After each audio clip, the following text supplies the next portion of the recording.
Set in Hawaii during the Chinese New Year's Eve celebrations, the story opens with a private detective named Walter who appears to be hastily moving away from the crowd. He does this because several strangers keep watching him from behind. Who they are and what their purpose is remains unknown. Walter discreetly slips a small package into a roadside mailbox. However, suddenly, Walter is killed on the spot after a blue van with no license plates deliberately runs him over. His son, James, who is a special naval commander, is utterly devastated when he sees his father's lifeless body laid out in the morgue. Sorry for your loss. Thanks. Besides James, there is also Joni, his younger brother, who works as police intelligence in Oklahoma. Joni is known to be careless, frequently violates the code of conduct, and is fond of heavy drinking. It is this habit that caused his girlfriend, Valentina, to break up with him, having grown tired of his behavior and his unchanging ways. Drunk in Spanish. Baby! One afternoon, while Joni is restless in the living room, he receives a call from Lela, James's wife, who informs him that their father, Walter, passed away the previous night and that the funeral will be held the next afternoon. Lela also adds that their father's death was caused by a hit-and-run perpetrated by an unknown person. I'll be there for them. Oh. However, right after the phone conversation ends, several Yakuza members suddenly appear and threaten Joni from behind. They demand that Joni hand over Walter's package. And you join him right now if you don't give me that package. Walter's dead, man. However, since Joni truly knows nothing about the package, he answers honestly. Just how important that package is, whether it contains money, classified data, or merely cold steamed rice cakes, no one knows. Joni maintains his answer that he does not know the whereabouts of the package. Instead of leaving after Joni pleads with them very politely, they become even more aggressive. They even display their proud dragon tattoos while continuing to wait at the front door. Shut the f*** up!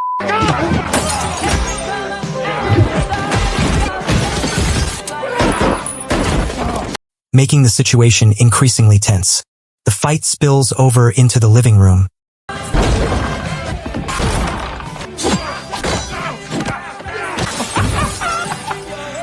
Joni, still very good-natured, even gives them all a chance to go to the hospital. However, instead of complying, one of the Yakuza members tears up a photograph of Joni's late mother, who passed away long ago.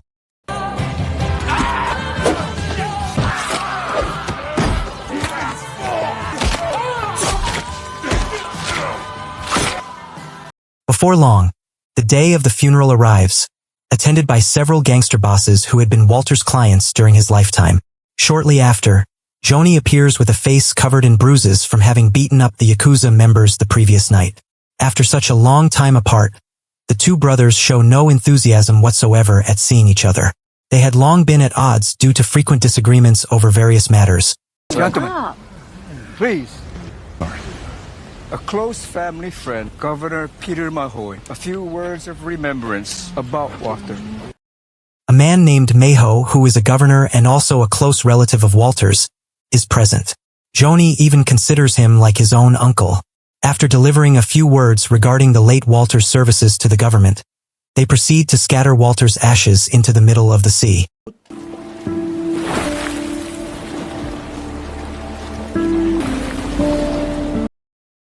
During the lunch reception, Joni brings up the performance of the local police, who still have not managed to find the hit-and-run perpetrator. Meanwhile, James has already tried to make peace with everything. Unlike his older brother, Joni suspects that Walter's death was a premeditated murder. Let me talk to you outside for a second. Wow. The argument continues all the way to the beachfront, where James questions Joni's allegation, considering it far-fetched. James is fed up with Joni's behavior, which he believes only causes trouble. However, feeling that his older brother's words do hold some truth, Joni decides to conduct his own investigation alone. Man, you don't get it.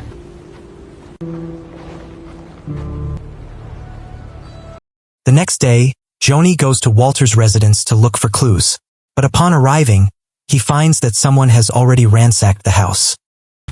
Holy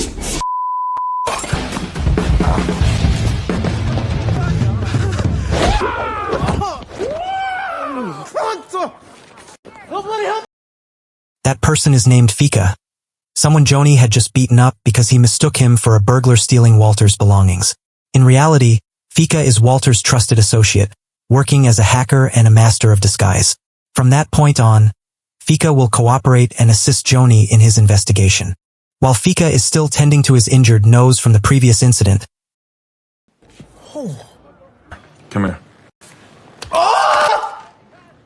It's fixed. You're welcome. Joni grows curious about the shape of Walter's surfboard, which is mounted upside down. When Joni intends to fix it, he accidentally discovers a building blueprint that falls from inside the surfboard. You up to, Walter? Later that same day, James is seen visiting the police station to ask whether the hit-and-run perpetrator who killed their father has been found. However, since the incident location is in a blind spot area, the sergeant admits that they are having difficulty conducting the investigation and asks James to be more patient. Thanks for your time. The only piece of evidence or clue that the police have managed to find is Walter's wallet, which contains a used receipt from Yuli Mart. Interestingly, on the back of the receipt, there is a scribble containing 12 random words such as bell, bridge, sea, beans, and several other words. Still remembering Joni's words suggesting that Walter's death was not an ordinary accident but a murder, James eventually goes to the scene of the incident. There, he finds a store's CCTV camera that points directly toward the roadside where the incident occurred. After attempting to politely borrow the CCTV footage, the store owner instead acts curtly and tells James to leave immediately. Damage. You shoot this? Getting nowhere, James then goes to Walter's apartment hoping to find other clues. Coincidentally, Joni and Fika are still there, discussing the blueprint they found earlier. Using Fika's laptop, they begin playing the CCTV footage and discover a rather shocking fact. The driver of the van intentionally ran over Walter, their father, since the vehicle used by the perpetrator has no license plates. Oh, man. Joni immediately orders Fika to look up data on all van owners on the island. In addition, Joni also asks for information regarding Walter's last client before his death. However, because Fika was never given detailed information about the identities of Walter's clients, he can only provide very limited information.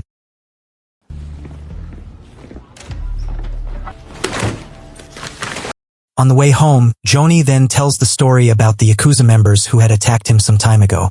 He also adds that they were looking for an important package belonging to Walter. Suddenly, a vehicle carrying Yakuza members crashes into their car. What the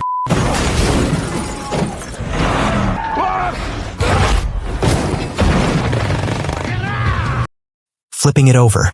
While Joni manages to jump to the roadside to save himself, James must face a far more dangerous situation.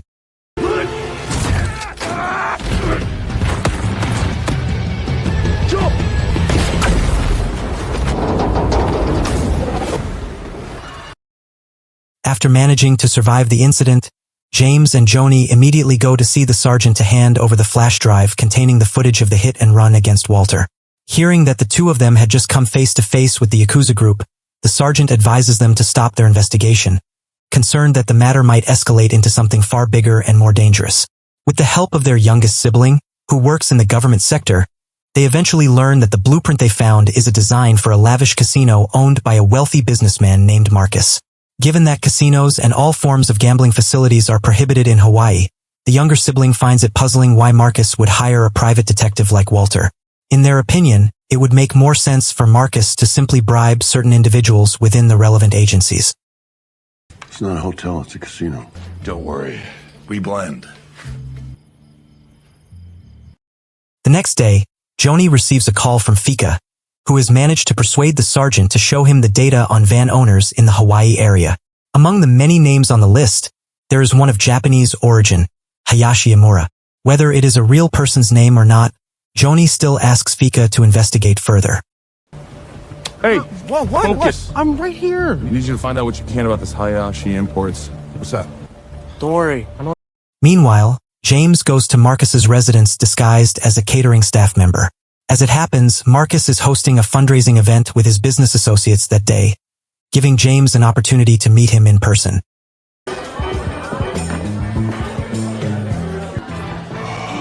And this is Marcus, the figure suspected of having a connection to Walter's death.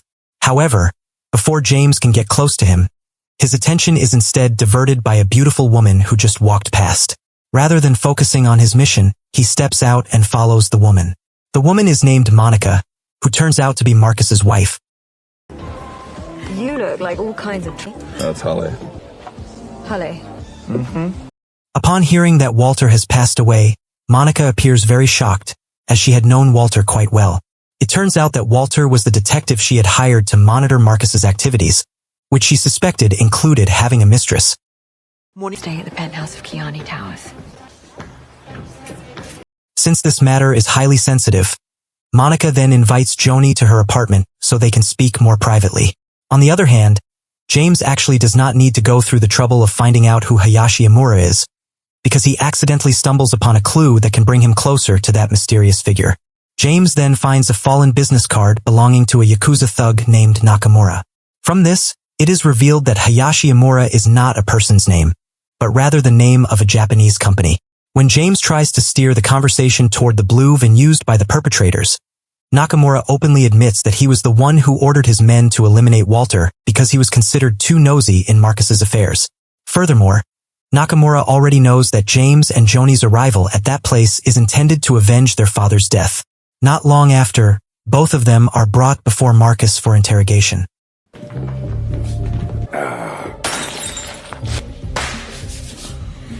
After James explains his purpose, to confirm whether Marcus was involved in Walter's death, Marcus answers that he knows nothing about the death.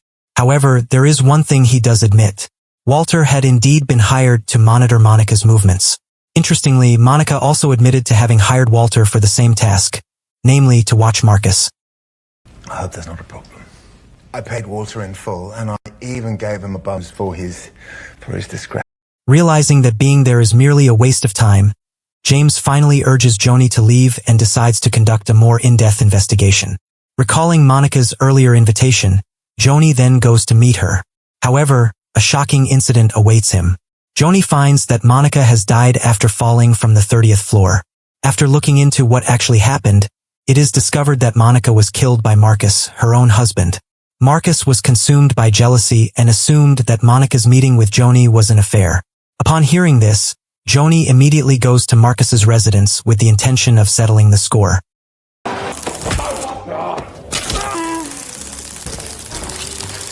Oh, yeah!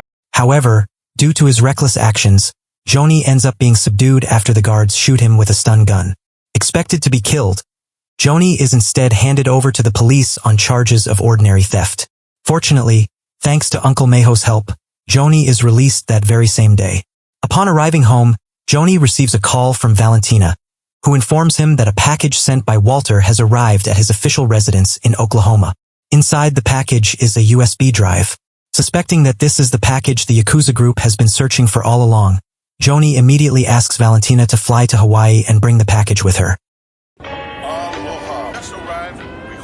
Just wearing Hawaiian like a leather coat, I look stupid. Do I look stupid? Upon arriving at Hawaii's airport, Valentina is greeted directly by Joni, who without any hesitation asks her to get back together with him. However, Valentina explains that she came to Hawaii only to deliver the USB. Not gonna happen.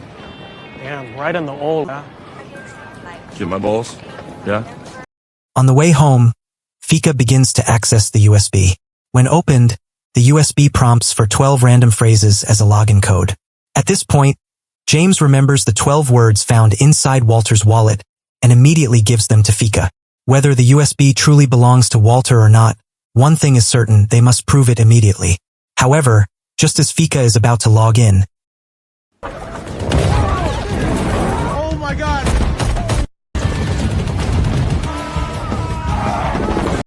a group of ninjas on motorcycles, sent by Marcus, suddenly appears to seize the USB. A chase becomes unavoidable. The ninjas attempt to get inside their car in order to obtain the USB they have been searching for.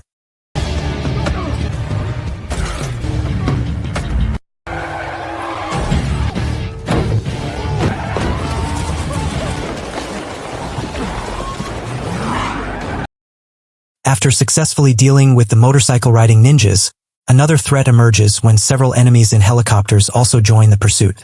Despite being in a highly dangerous situation, James and Joni manage to fight back. With precise shooting, they are able to take down the attackers who continue to chase them.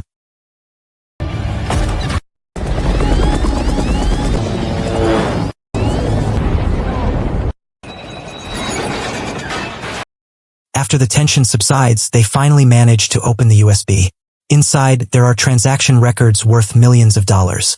The sender of the funds is recorded as Marcus, while the recipient is Uncle Mayho. Now everything begins to make sense. Marcus had apparently bribed Uncle Mayho, who is a governor, in order to facilitate the illegal casino business he was running in the city. Peter Mahoy, no fucking... Bro. Everybody knows him. He's the governor. At the same time, another fact is finally revealed. Without either Marcus or Monica's knowledge, Walter had actually been working for both of them simultaneously in an effort to uncover each other's infidelities. However, in the midst of his investigation, Walter accidentally stumbled upon much bigger evidence. Namely, the blueprint of the illegal casino along with the transaction data of the bribery between Marcus, Mayho, and the Yakuza. Knowing that Walter had discovered all of this evidence, Marcus immediately devised a plan to eliminate him. Not long after, James panics when he finds that Lela, his wife, and his youngest sibling are not at home.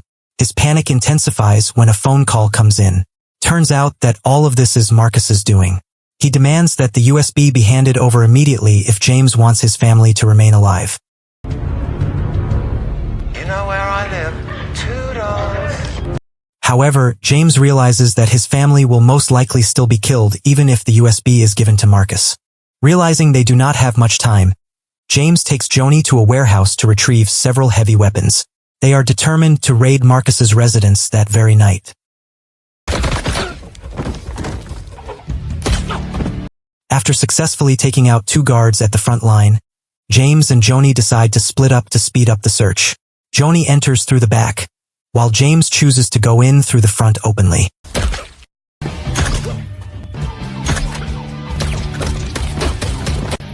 However, a rather embarrassing incident occurs when James fails to shoot one of the guards because the window glass turns out to be bulletproof. What is even more surprising is that instead of reporting immediately, the guard casually opens the window himself. No. At the same time, Joni is seen drawing the guard's attention by shooting at the windows of parked cars around the house area.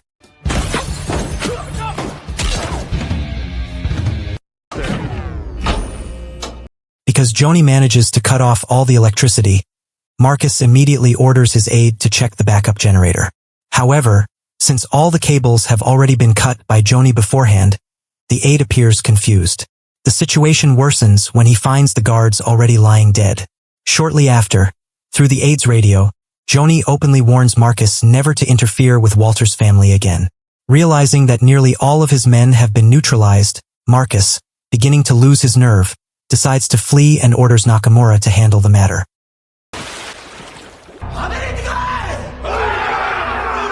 Back to James, who has just arrived at the front of the house. He is immediately greeted by dozens of Yakuza members already armed with various advanced weapons.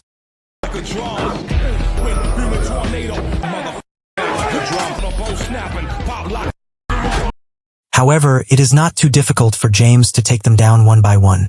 Even when a Yakuza member intends to shoot him, James is already prepared with his signature move to incapacitate his opponent. After finishing off the Yakuza underlings, James and Joni finally manage to find the location where Lela and their youngest sibling are being held captive. Although they succeed in securing both of them,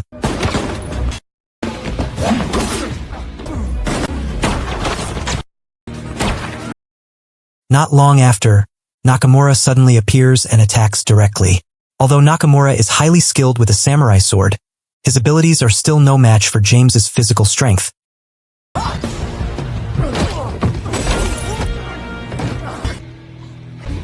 While James is still searching for Marcus inside the house, the story then shifts to the dock area, where Joni finds Marcus attempting to flee.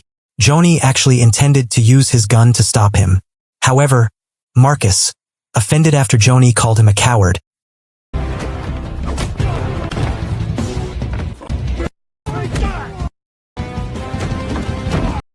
Marcus turns out to have considerable fighting skills, leaving Joni overwhelmed by his attacks. Because he still has important matters to attend to, Marcus ultimately chooses to fight dirty by using a grappling hook as a weapon. In that most critical moment, Marcus finally confesses everything. He admits that he indeed planned the murders of Walter and Monica. Even regarding the construction of the illegal casino, Marcus openly reveals that Mayho was deliberately bribed to facilitate all the businesses he was running.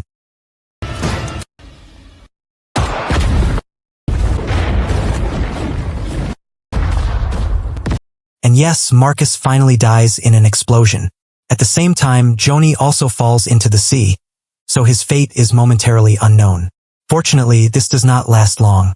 James manages to find his brother's whereabouts and saves him just in time.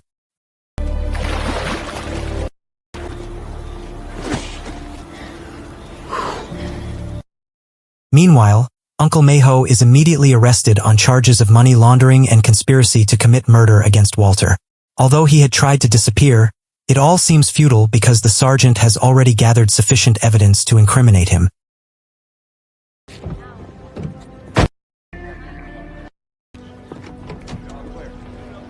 In the end, the silver lining of all the chaos that occurred brings positive changes for many parties. Valentina finally accepts Joni for who he is after seeing his sincerity and efforts throughout this time. Not only that, the relationship between Joni and James, which was previously often filled with disagreements, has now grown much closer. Both begin to learn to hold back their egos and respect one another. See you in the next video.